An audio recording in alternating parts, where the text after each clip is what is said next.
Ջերելի հայրենակիցներ, այսօր այս դրական նախաձեռնությունը, որ կա, որ երկրորդ ընթերցում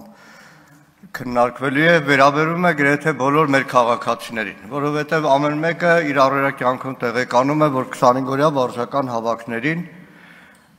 կանչվում են հարևան, բարեկամ, աշխատակից ու այսպես շարունակ, եւ հազարավորներ։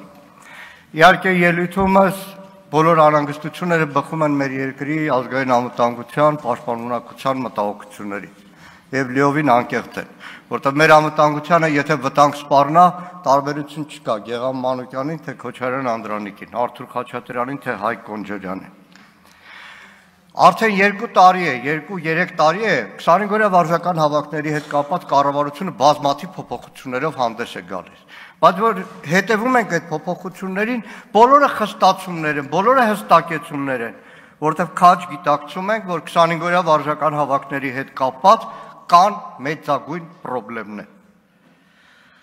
Որովհետև խուսափումները շատ են, եւ ինչն է մարդուն ստիպում խուսափել, անվստահությունը, անպաշտպանվածությունը, 25 օր իր աշխատավայրից զրկվելը, 25 օր ոչ գրանցված աշխատանքից զրկվելը, ընտանիքից զրկվելը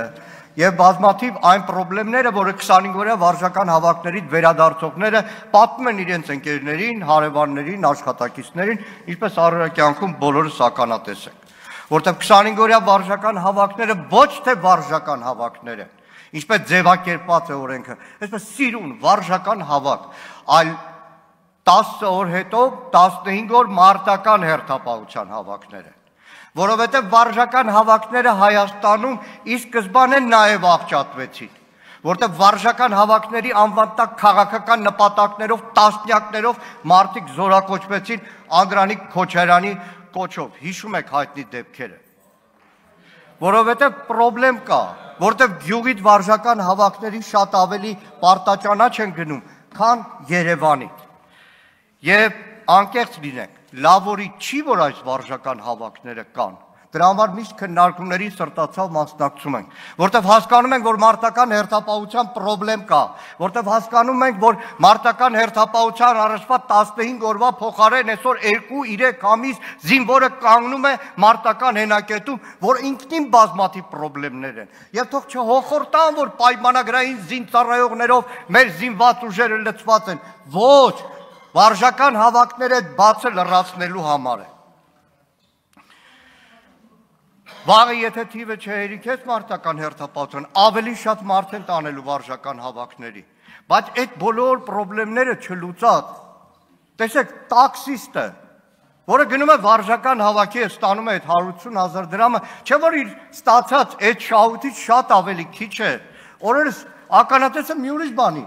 գործող ավականին, որ ամեն օր նիստեր է գումարում, որոշումներ է կայացնում, ավականու անդամը զորակոչվում է վարժական հավաքների, որը ինքնին, չեմ ասում ճիշտ է կամ սխալ, բայց խնդիր է։ Երբ որ հանդերձանքի հետ կապված, պարոն Սարգսյանն է նստած, հանձնաժողովում են բարձրաձայնել, մի քանի ամիս առաջ բազմաթիվ քաղաքացիներից ահազանգեր կար, որ վարժական հավաքից հետո ասում են 42,000 պահելու են ֆորմի համար։ Ահազանգը եղավ, ոնց որ կարգավորվեց։ Բայց հիմա էլ ֆորմեն, որ տալիս են, ասում են աչքի լույսի պես 3 տարի պետքա պահես, թե պաշտպանության նախարարությունը արդեն 3 տարիա խոստանում է այդ ֆորման վերջապես փոխի։ Կեցության պայմանները հանձնաժողովում էլ եմ ասել, դեպքեր կան, որ ուղղակի ահավոր վիճակում են։ Իհարկե, անվտանգության հետ կապված բոլոր խստացումները կարևոր են, եւ շատ հաճախ դրա համար է, որ ընդդիմությունը կողմ է քվեարկում, բայց նաև անվտանգության հարցի աչքակապությունը, մարդկանց խաբելը, պոռոտախոսությունը, որը ինքնին ձևն է, բայց բովանդակությունը շատ ավելի վատն է մեր անվտանգության համար։